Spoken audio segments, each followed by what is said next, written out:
Hello, world. Welcome to Mario's ZNA podcast right here from Serbia. We love you all. We don't want wars, but some other countries want wars. That's why we have to go to wars. You know that us Serbs are fighting the demons since the beginning.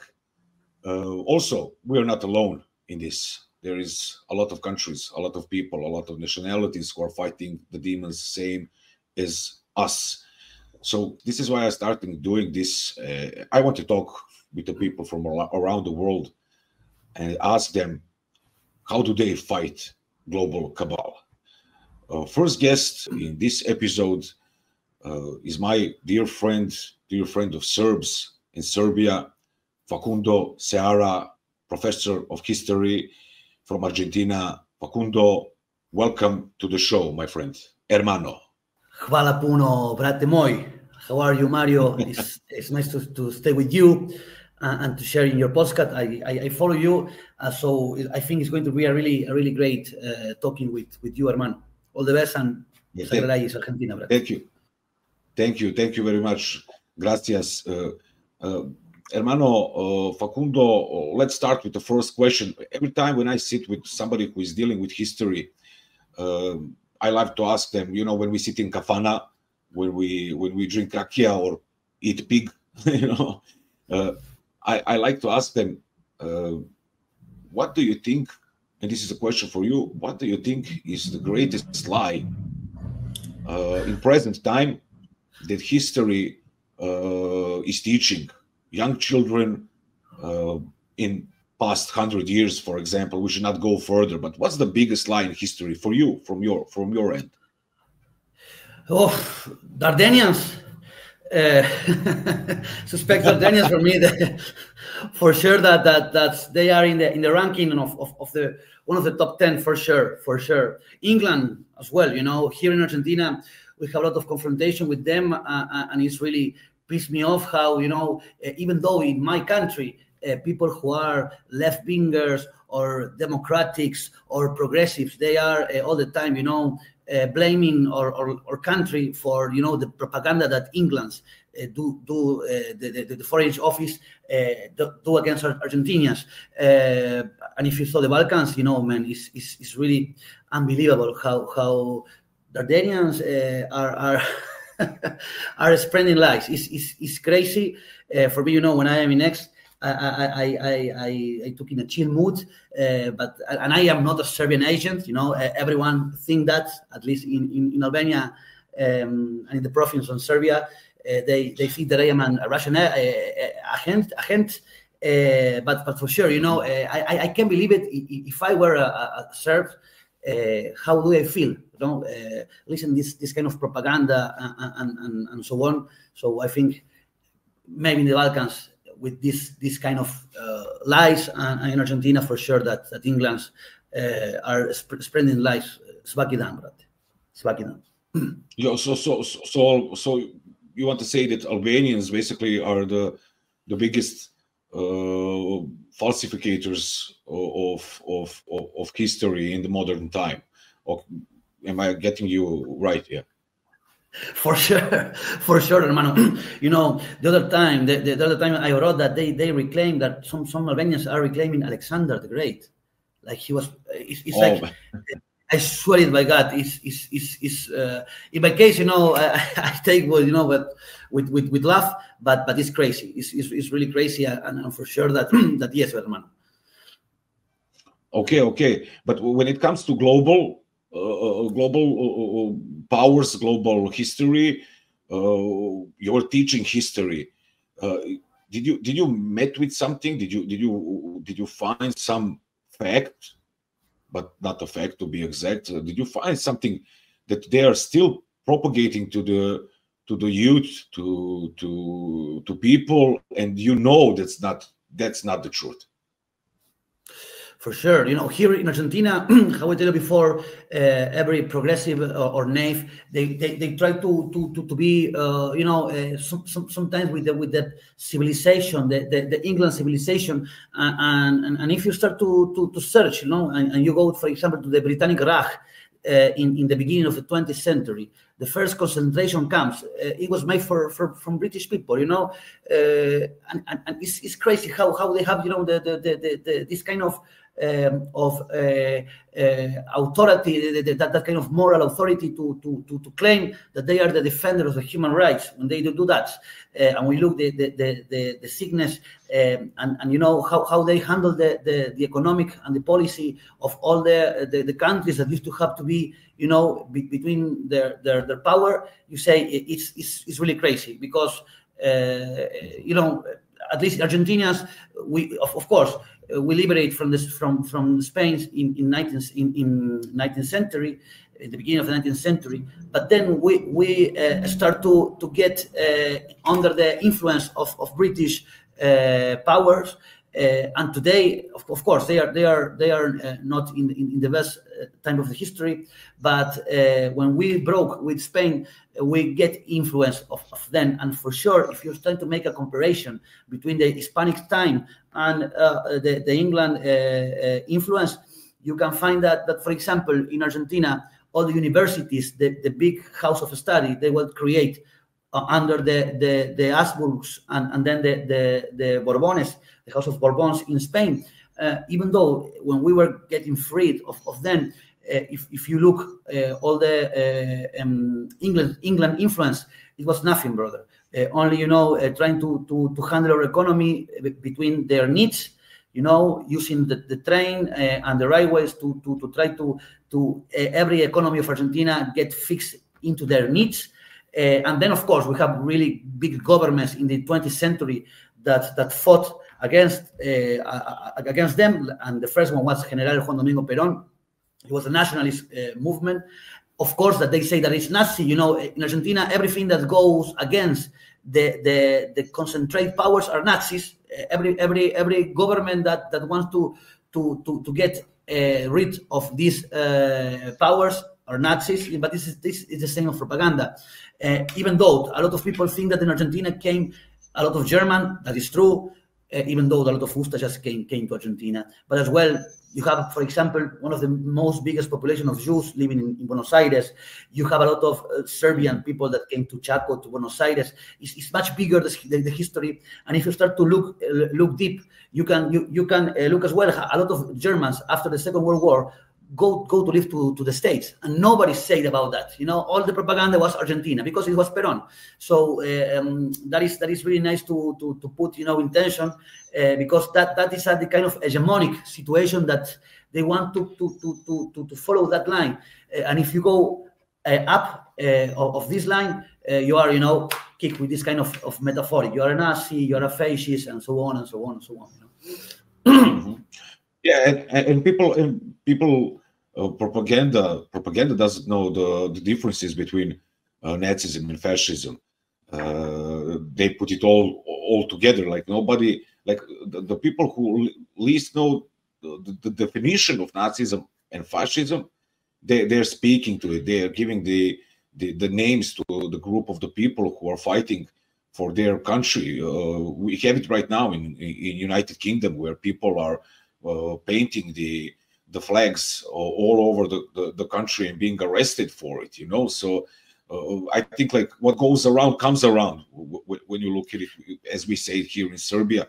But we will come to Serbia because I really want to know, and also the viewers want to know your connection with Serbia and how did it come to it, and also to show the goat lovers, Albanians, yeah, to show them that you're originally Argentinian, you know, you're not from Čačak, you know. For sure, you know. But Vučić is not paying nothing, you know. Yeah. Vučić has a lot of problems. He needs to pay Financial Times. He needs to pay like New York Post so he can like promote himself. Everybody think like Vučić has so much dough, you know, like he doesn't have enough. Okay, so before we come to Serbia, I want to ask you something which is regarding Argentina, because Argentina is a great country, a huge country, more than 45 million inhabitants in Argentina, a beautiful country. You have everything in Argentina, from mountains to water, to like just beautiful people.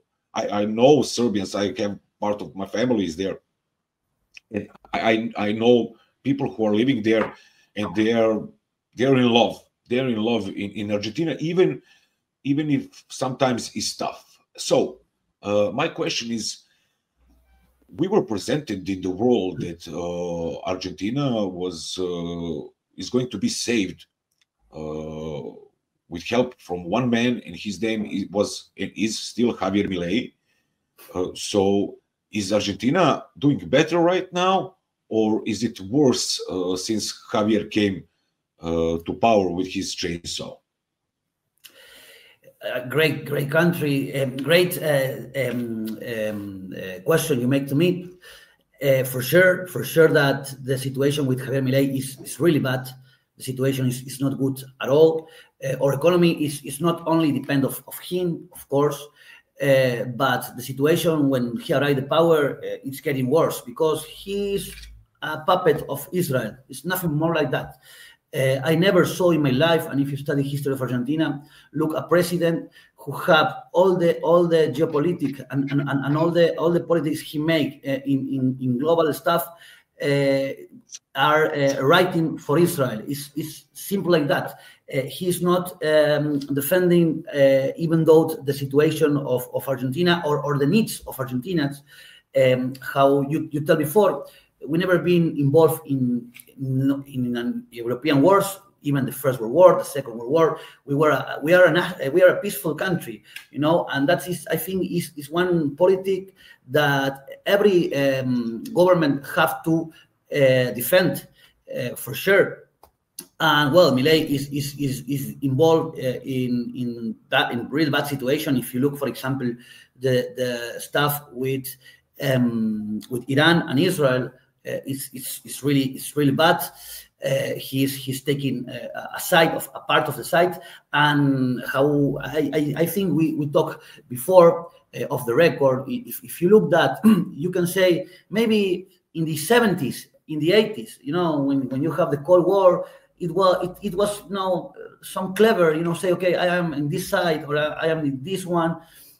You can understand that, but today, you know, in 2025, that you have a multipolar world, that you have to achieve agreements with countries, even though the political or the ideological situation, and in Argentina, that is a country that have to develop their economy because we are like stagnant and we are not growing up. It's crazy. It's crazy. If you look in the trying to look in a rational way, if you look and if you are trying to be aware who is beside Milei and who are getting profits of the government, is not so crazy. So the situation here is not well at all. The economy is not growing up. It's really similar to the 90s. In the 90s, we have a liberal government as well.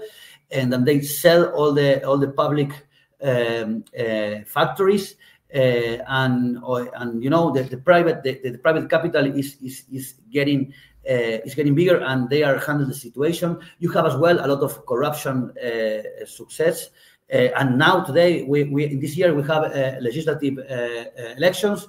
And you have a lot of situations that I think are going to harm the governability of Havijer Mileji. It's like, for example, in my case, when I talk, I try to be, you know, very respectful and very rational in the way that I am Peronista. I follow Juan Domingo Peron ideology. That's for sure, and that is my case. I am not a neutral guy, but believe me that if you try to look like in a rational way, it's you can't defend this government. It's an occupation government, and the worst stuff is like how I tell you. I don't know what the Serbian people do if Vučić take an Israel flag and the day of the flag, Serbian flag, he's growing up. I think it's really crazy, and the situation is really complicated here. Yeah. Do you know? Maybe I'm wrong, but I have read on the internet and on social networks that Mileji's background is European. He has ancestors from Israel. Is that true? Say that, but the mother of Mileji, I think the father of is like his grandfather for the mother's side. He was from Croatia, from the Dalmatic coast. He's near to this Ljubavic kind of sect, cult of sect of this part of the Judaism. This Chabad Ljubavic, yeah. But not from curb, not from blood, even not for his choice. So just an ideology. Sorry, it's.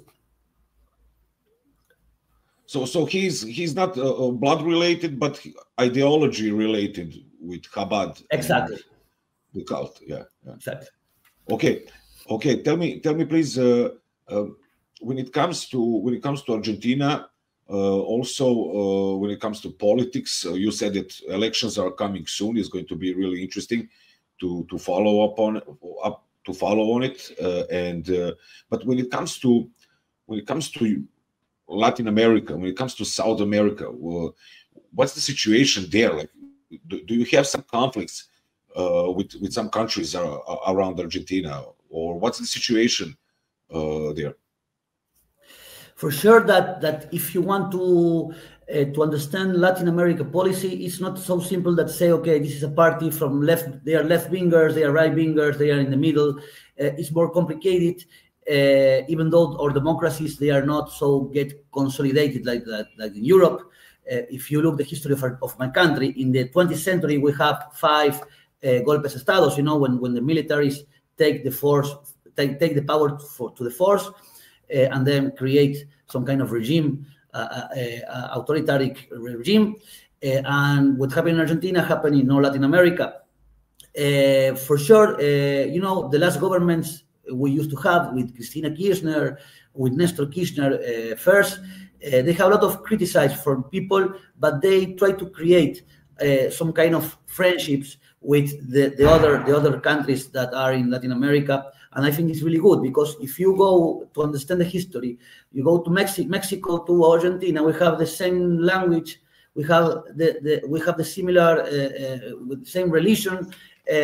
Of course, that you have difference maybe between the geography and so on, but in the other part, we are not so different, So we have a common history. We were part of Hispanic domain, and if you look, of course, you have a lot of native ancestors, but they have we have more things in common than difference.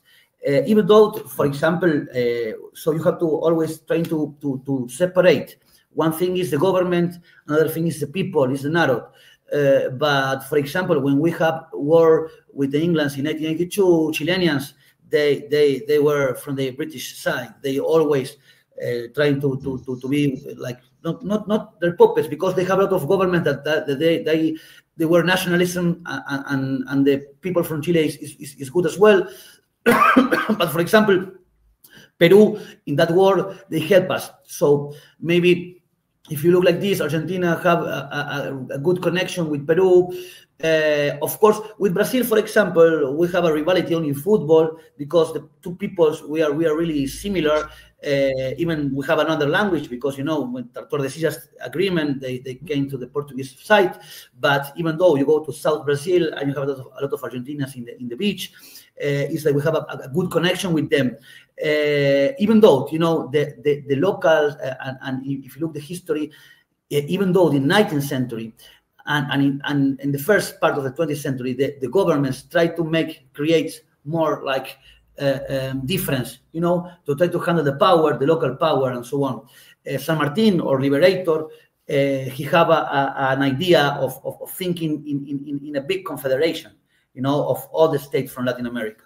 There was a pity that for the local rivalities, we can achieve that. But I think, for example, Peron, when Peron was in the power in 1950, he created the ABC, Argentina, Brazil, and Chile. And he wanted to create some good links with the countries to trying to have more negotiation powers with European powers, with the states, and so on. So if you look in the history, you have presidents that want to join countries and to have strategic powers, and the other ones are trying to split, create divisions, to handle the power. That is happened always in the history, Who is more closer to you when it comes to Brazil? Is it Lula da Silva or João Bolsonaro? Lula da Silva, well, that's the same situation. If you look Bolsonaro or Mileji, people sell it that they are like the new rights, dingers, and they don't have nothing of rights. Maybe they like to pull a gun or whatever, but they are puppets of Israel. They have the power of the evangelism. Catholic Church here is having a really complicated crisis. So all the evangelist churches are rising up, and they are, defending Israel policy. That for sure. You can talk me whatever you want. You can talk about religion, but in the policy, you defend Israel. It's only the ancient gospel, and so on and so on and so on. They have destroyed the tradition of the Church of Latin America. And if you look the movement that support Bolsonaro, or the movement who support Mileji, they have a lot of power of this kind of evangelical church. So they are some kind of puppet of Israel. Lula is more left-winger for sure, but he's a nationalist guy. And for example, the time before, he have, of course, that in my case, if you tell me Trump or Biden, when was the rally and so on, I was with Trump. I prefer Trump that Biden or the Democrats for sure. I hate Clinton as well, but for sure that historically the states think that the Latin American, we are their backyard, and they always trying to impose all the rules to follow. And Lula have a really great courage to say to Trump, okay, we are not going to sign your next taxes. We have to negotiate step by step. Of course, that the economy of Brazil is much bigger than Argentina, but I prefer Lula for sure, because with his you can find a lot of mistakes in his government, but if you look in the bigger situation, he defended the sovereignty of Brazilian people.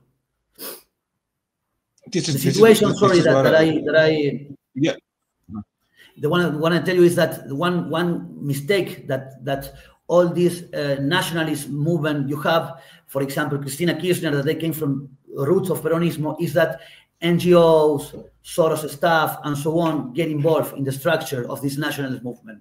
So they create some kind of progressive, left-winger militants or whatever, that they don't have any issue related with the historical needs of our people, who is good work, good quality of life.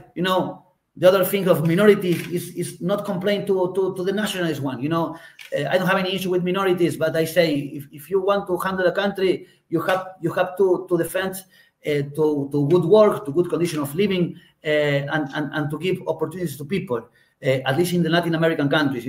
So that is one of the things that I saw that. In this, for example, in Lula or in Evo Morales or in Cristina Kirchner governments have the situation. Have this kind of lobbies from NGOs and so on, that they are powerful and then they make the agenda. So that's a really complicated stuff. This is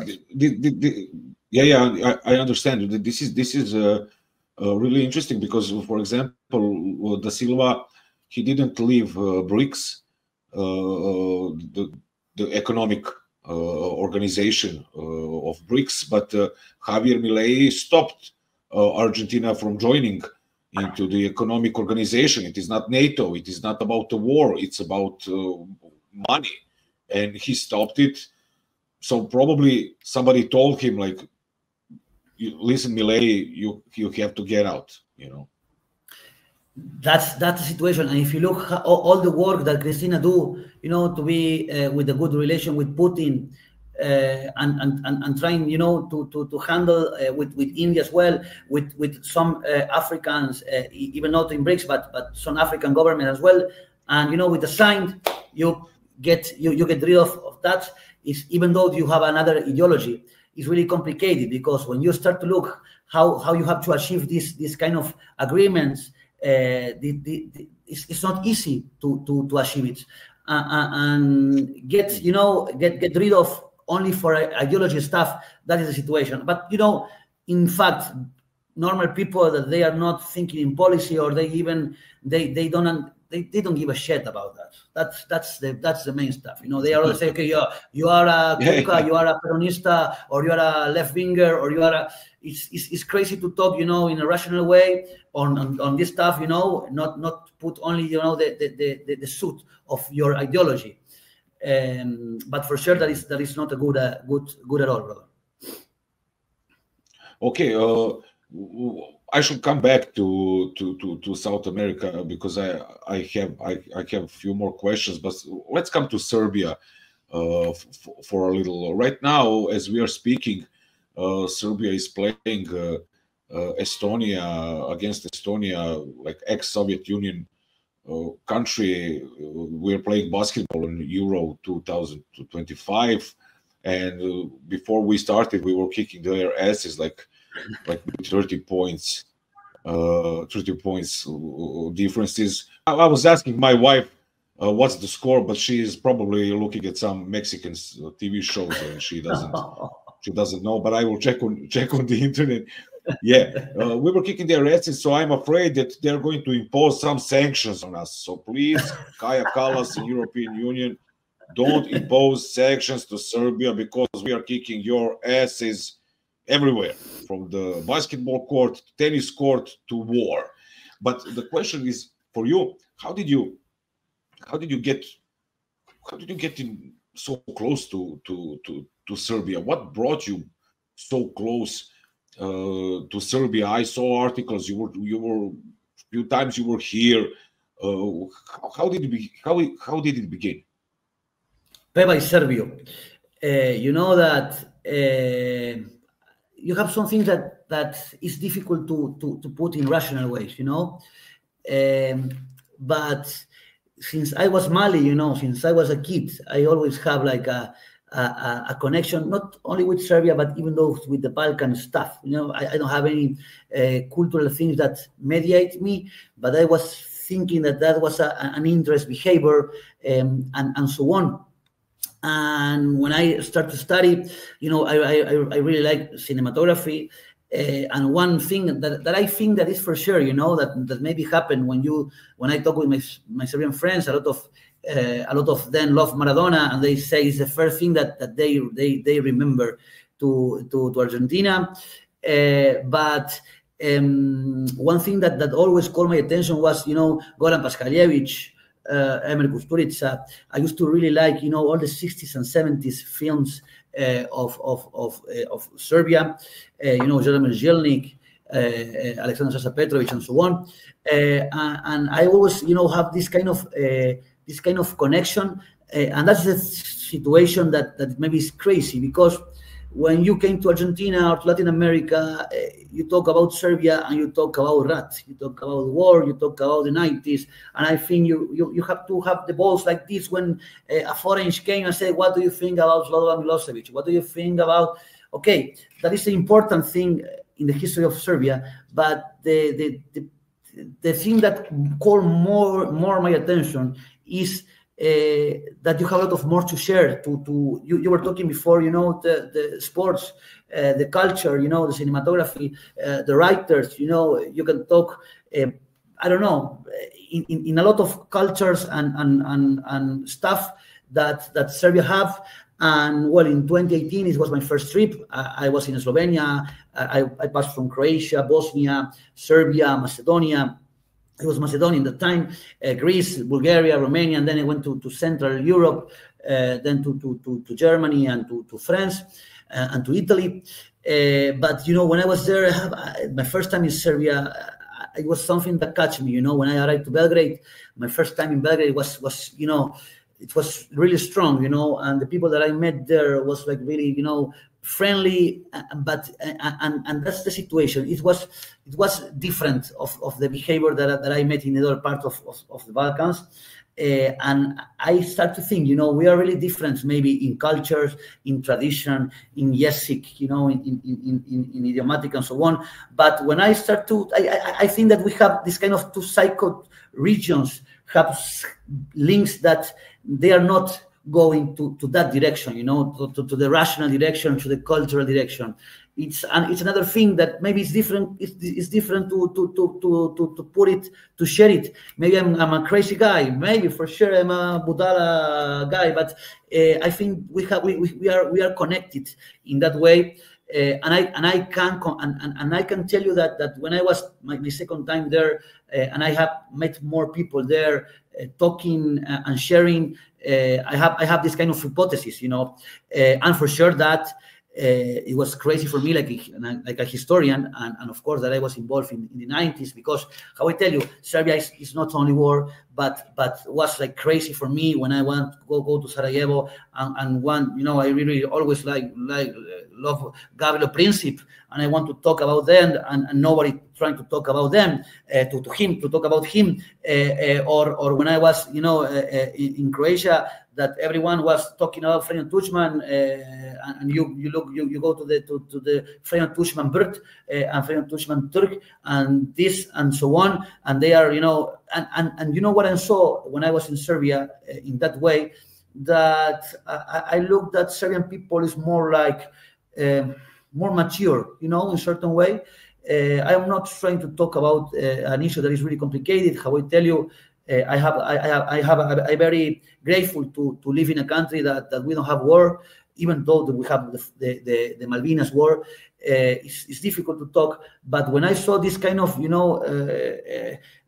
irrational thing, I remember when I was making this in Sarajevo, the tour in Sarajevo, people, the guy who take us, he was, trying to lie all the time, saying that it was crazy because, for example, maybe I like history and I involved in history of the Balkans. I knew some stuff, but the other people don't know nothing. And he was, putting all the time. He wants to talk to Tesla, for example. You can talk a lot of things from Tesla. I don't know why he was all the time putting the emphasis that he wasn't Serb. I am here in Sarajevo, I am not in Belgrade, and the only thing you can tell me from Tesla is that he's crazy, or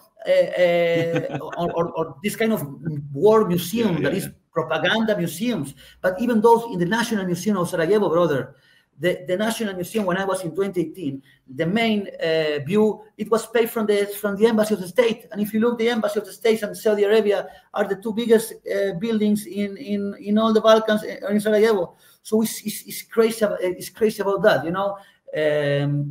that thing caught my attention and put me so trying to find some kind of. I am not making self propaganda. I am not telling that in the war one is the only guilt and the other one. But man, you can be so some childhood to analyze the history in that way. Why is it like that? What do you think? Why do other countries around Serbia try to steal the history of Serbia and making it their own history? It's crazy.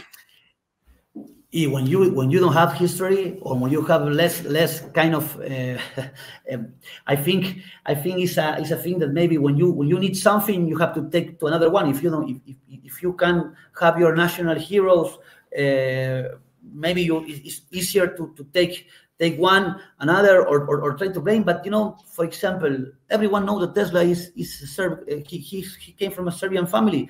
That's it. I can't believe it now. Why is people still, for example, arguing in that way? Or why some kind of I don't know, are things that are really that don't even need to be discussed. That's the point, and that is the point. I think we were talking before how is going to be the history 100 years, and I think that for sure that the main battlefield we have today is information field, you know. And you have things that maybe 15 years ago it wasn't even without a doubt, and now, you know, with all this kind of, oh, you have to be more like respectful, or more of that trying to have like a non-partial situation. So maybe everything is relative. This kind of speeches that maybe 20 years ago don't have any strong fact, now they are getting down, and a lot of people are like start to think about it, you know. It's crazy, brother.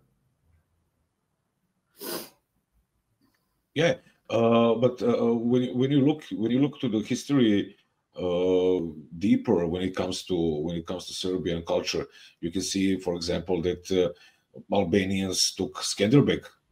It's crazy. They made it their national hero.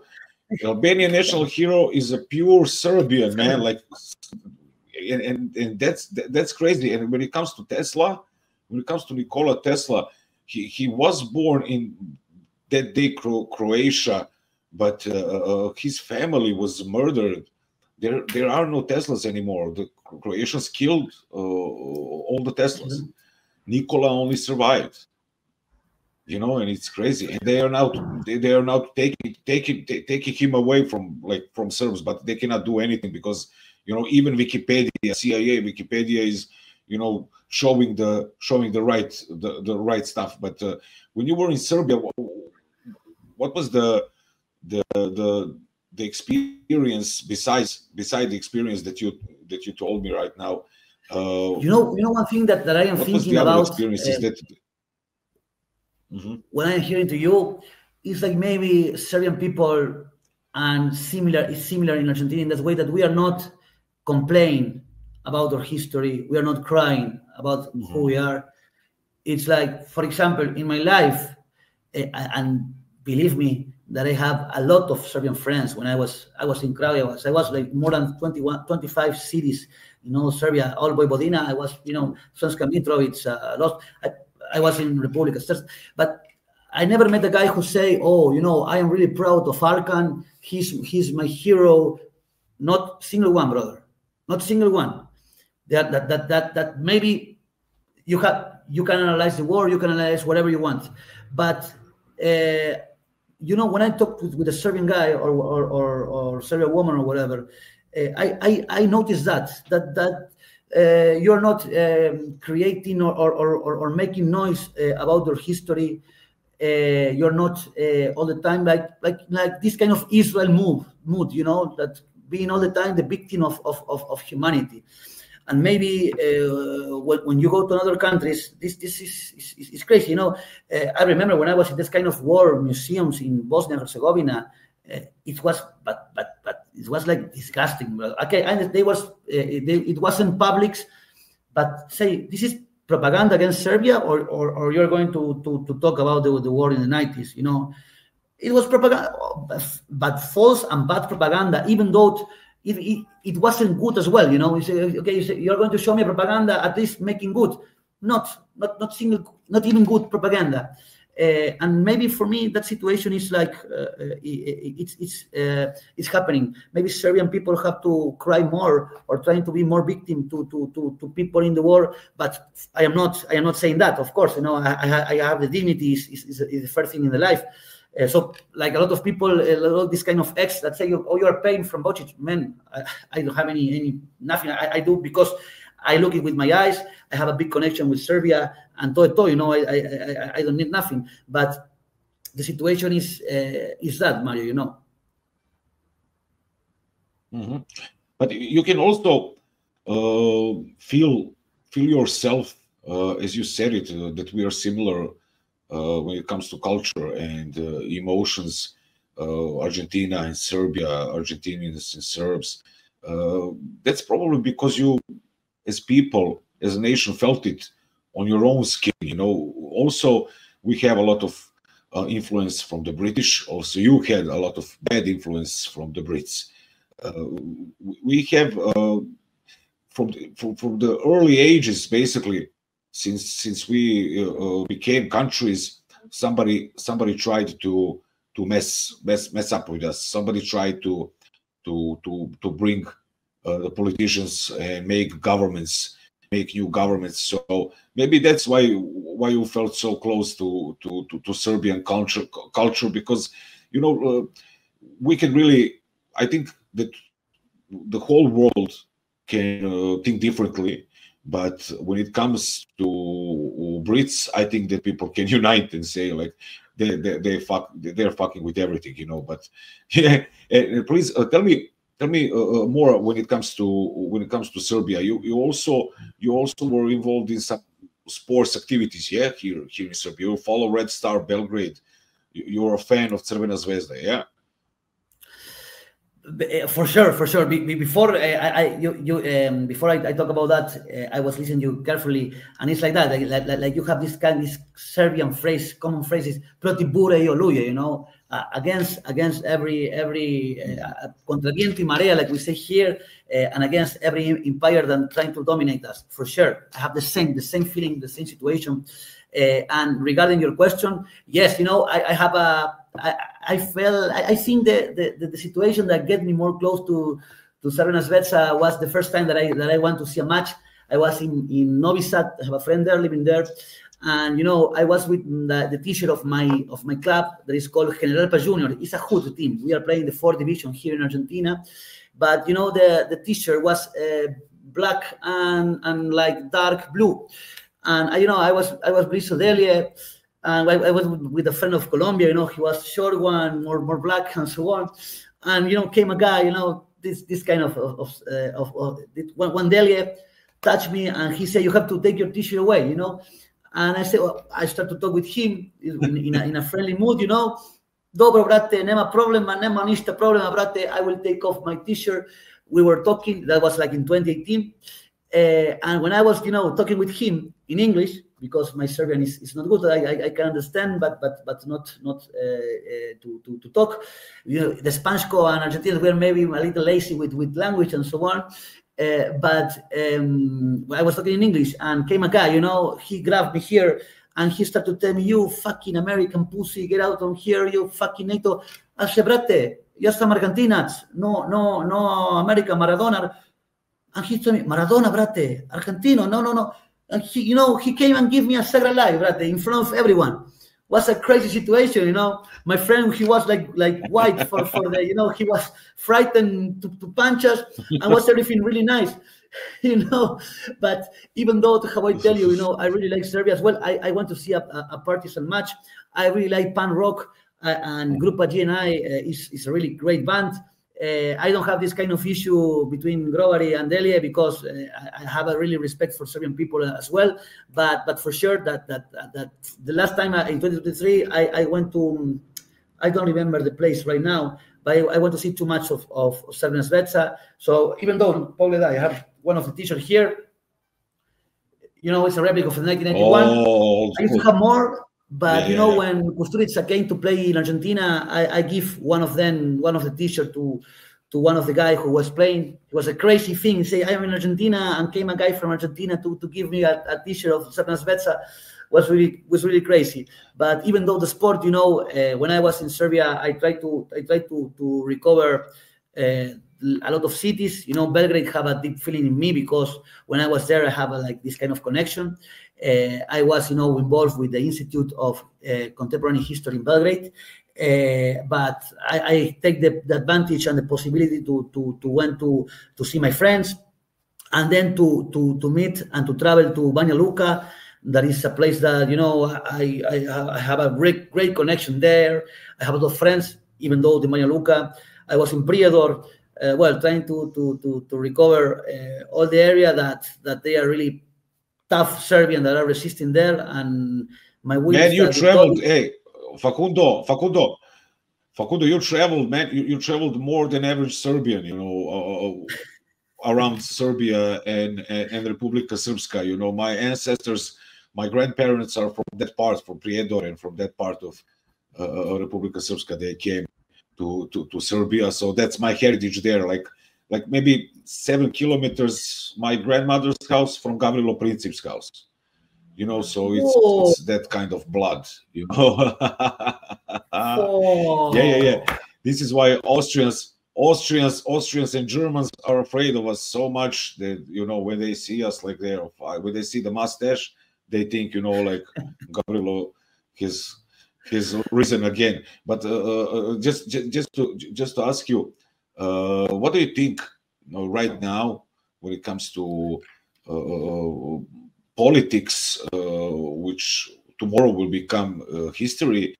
What do you think about situation, and what's your view on situation when it comes to so-called Kosovo and the Republike Srpska? Sorry that the audio went bad. You were telling me about what is my thinking about policy when I talk about Kosovo and Republike Srpska, but in which no. The question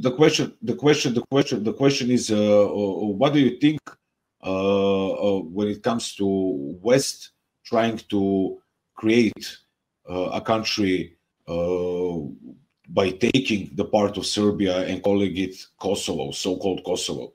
What do you think about that? And also, what do you think about European Union and West involvement in Republika Srpska? You have to have that like opinion for it. I don't know how you say in Serbia, but I don't know when your blood is getting we say here me hierve la sangre. My blood is getting boiled, you know, and the situation in Kosovo, in Metohija, is really important for us because we have the same situation with Malvinas. Malvinas, you have to people that maybe don't know. In 1982, we fought against England, and the NATO bombed us. You know, the difference is Malvinas maybe is far away from the nuclear center of Argentina, but we have the same situation. We lost part of our territory for the NATO intruders, and you know, when I look, I don't know, this kind of Clinton statues. Or how this kind of people, you know, are devoting to the U.S. intervention. It's something that nothing more that tell you that is boil my blood. And when you look all the Serbian heritage you have in Kosovo, in Metohija, the situation is difficult to talk in rational way. And look, that I am not, I don't have Serbian curve, but I understand perfectly how Serbian people how to feel it and to see the situation. And even though, you know, when you look how is your neighborhoods, your komshia, you know, and so on, and how they support them. I understand we say here it's something that give you a lot of you know, impotencia. I don't know the name in English, but how I tell you in this case, even that the rhetoric thing, I think Serbian people have to be with faith. And maybe not so much to try to make people change the mind, even though you have to be power in the strength on the faith and be confident on that. You know, not to maybe to fall in the jail of this kind of relativism stuff. And for sure that sooner or later that sacred land of Serbian people is going to return to the hands of Serbian. That is the only thing that I can tell you about that, and that is my deep wish, like a country that suffered the same situation with NATO and all the friends, you know. Yeah, and there is not a lot of people in Serbia who knew that information that NATO was fighting against Argentina, and that's because, you know, the history is limited to a country. You know, you're a professor, so you can go further than a regular folks. But this will be interesting for the viewers. When it comes to South America, let's travel back. It's a long time for traveling, but let's travel back to South America, to Latin America. And there is also one thing that is, let me put it this way, interesting for the whole world when it comes to South America, but that it came from Argentina, and it's about and you talk about the history, and you talk about Peron, and you talk about Peronismo, and you talk about the Havijer Mileji. There is so much more from history when you go back 200, 300 years. But when we talk about modern history, what's the situation in Argentina regarding Che Guevara? Whoa, beautiful question.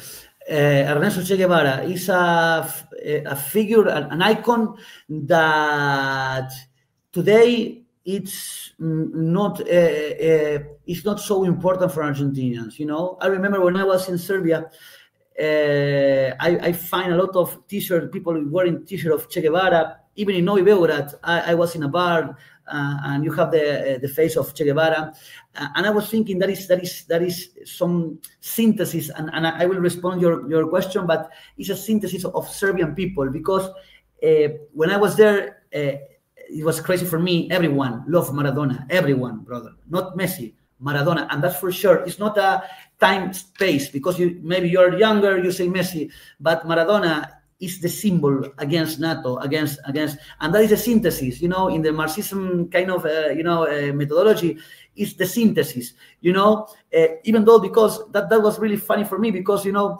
I was talking with a friend of mine, he's a 100% Chetnik, you know, he don't like nothing communism, and he was talking good about Che Guevara, and that for me was really like crazy, because, you know, man, you're not a comunare, you know, but I understand perfectly the situation, because Che Guevara figure it's against the states, and that is the only important thing, and for sure that every country have this kind of synthesis.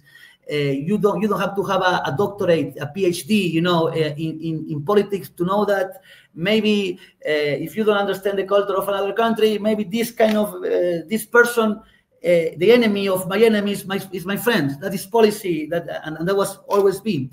So, but regarding Che Guevara, you know, maybe study youth, you know, 60s, 70s guys, they still remember him. But, you know, the new generations with this kind of new liberalism that came with Milei, they are all the time blaming from him.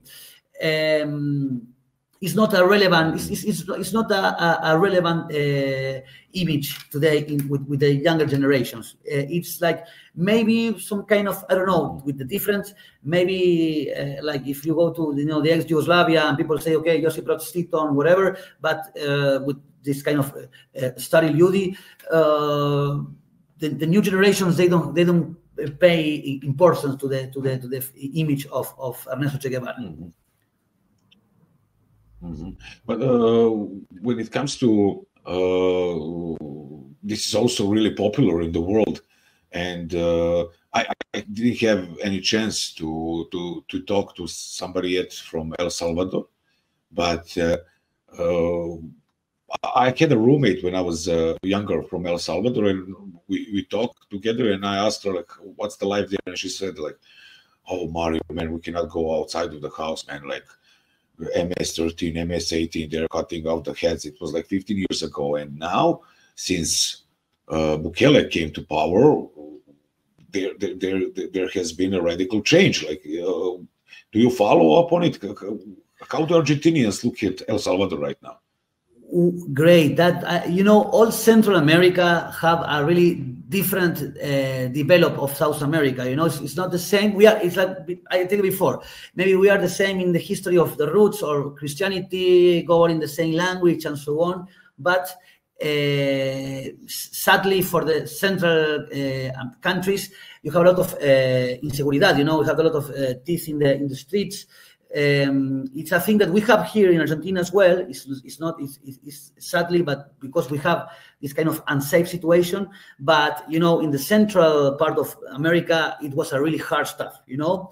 And with Bukele, I am not following him Svakidan in his, you know, kind of policy that he's doing. I think in this way, he gave a solution to the people. And if you look, maybe median and lower class are the people, are the classes that are suffering this kind of, threats and so on. So he gives like an answer to this need. But in the other part, if you look at I think that he has some kind of achievement with this kind of Israel move and so on. It's complicated, when you're talking geopolitics, it's not simple. But I think the thing about the tough, you tell me, he's making a good work. In Argentina, it's different. I think happening in other parts of the world, when you go to places that are more crowded or big cities, you have more this kind of situations. And if you go to the provincias, to the province that are more smaller with less inhabitants, you don't have this kind of issues so continue. But for sure that if you talk with an Argentinian, he's going to tell you that one of the main stuff that we don't achieve today is this kind of insecurity. So I think Bukele is making not a bad work in that way, brother. Mm-hmm.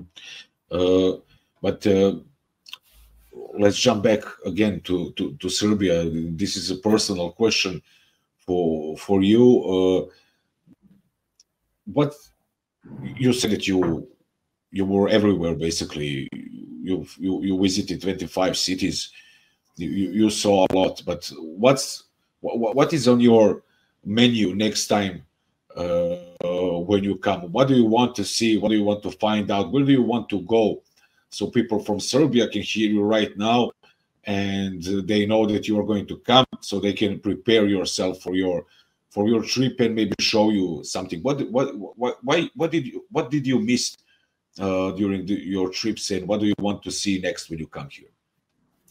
Well, that is a really great question. I think all Western Serbia, that is one of the main issues that I want to travel.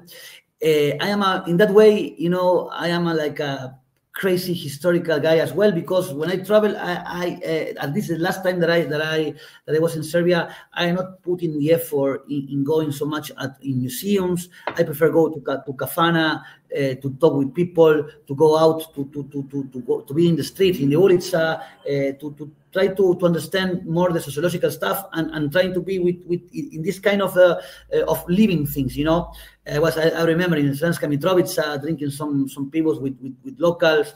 I remember in Niš, I have really good friends in Niš as well. That is a city that I really like it. All the south part of Serbia is really beautiful. I want to go even southern as well, that I never been.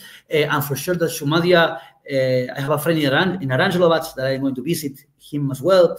It's like Vojvodina, I was like traveling a lot of in the north part. Even though I want to return, I have a really great friend. She's living in Veternik and in Novi Sad as well. And for sure, believe me that the tough part of my trip was when I was in Banja Luka. People there, hermano, are really friendly. This kind of culture of the bar. We were like, I remember day after day, drinking and having a good time, talking with people, listen to Thomas Rapkovic, all Narodna Pesma that I really like it. So my idea is finished. I am working in a book that I will show you this. This is to my Albanian friends, that say that I am a Serbian. These are my 5 books that I wrote, historical ones in Spanish, are not in Cyrillic or whatever. I am a true Argentinian guy, but I am working, and this is the first time that I am trying to advance like in a fictional book. I always write history, but trying to put some kind of like short stories that happened to me when I was in Serbia twice. And I am working with my friend. I have a friend in Obrenovac. He is a designer, so every small tale are going to be handled with a draw, and it's going to be published in Spansko and in Serbian.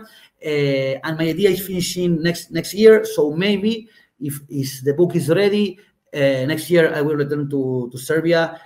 Even though, you know, I have 2 presentations in Beograd, the people told me, when you have finished the book, came to see us. We want to share the book. And my idea is that, you know, for example, is going maybe to go to academic places, but I prefer going to talk with common people. You know, I like the kafana. I like going to a square, talking talking in the street. I enjoy more that situation. You know. Yeah, you're talking to a right guy. You know, when I'm organizing book presentations, and I do that from time to time, I always do it in kafanas. You know, I always do it in the old restaurants where, you know, it's the best. You know, everything starts there. You know, you finish your business in kafana, in the bar. You find your wife in the bar. You get divorced in the bar. You go to war from the bar. You know, everything starts from the bar. You know, so it's it's like that. Facundo. Yeah, for sure. Facundo, this was the first time that we had a chance to talk. It can be a pleasure from my side and also from the viewers that you gave us your free time and introduced yourself to the crowd. This is not the last talk that we had. I'm looking forward for more talks with you, for more shows with you, and really thank you so much for being tonight's guest. Mario, it was a really pleasure. For me, you know, I am really glad to talk with you, you know, in this mood, because we interact in X sometimes, but I am open whenever you want to talk. And for sure, maybe next year, if I am in Serbia, share some rakias in a good kafana, going to the south and enjoy, like, in this kind of mood, hermano. So all the best and always in touch. Mi casa es tu casa, hermano. So you understand it. My home is your home, and have a great night. Have a great weekend. Take care of yourself and your family. Say hello to everybody from Serbia tonight. Facundo Seara from Argentina in Serbia. Myself, Mario ZNA Podcast. Follow me on X, on YouTube, and other platforms. Don't follow me on Facebook because I don't use Zook's Facebook. Zook's Facebook is for grandmothers and grandfathers. You know. Don't use Facebook. Uninstall Facebook. That's the final message. So see you next time. See you soon with another guest from around the world. People, as I told you in the beginning of the show, Serbia is a good country, great people, but don't mess with us. We've been fighting demons since the day zero. Since the day zero, Serbs are fighting demons. So, like, skip us, find somebody else. And also, you have learned that you shouldn't have to mess with Argentinians. So have a good night, good life, and see you in a few days. Ciao. Take care.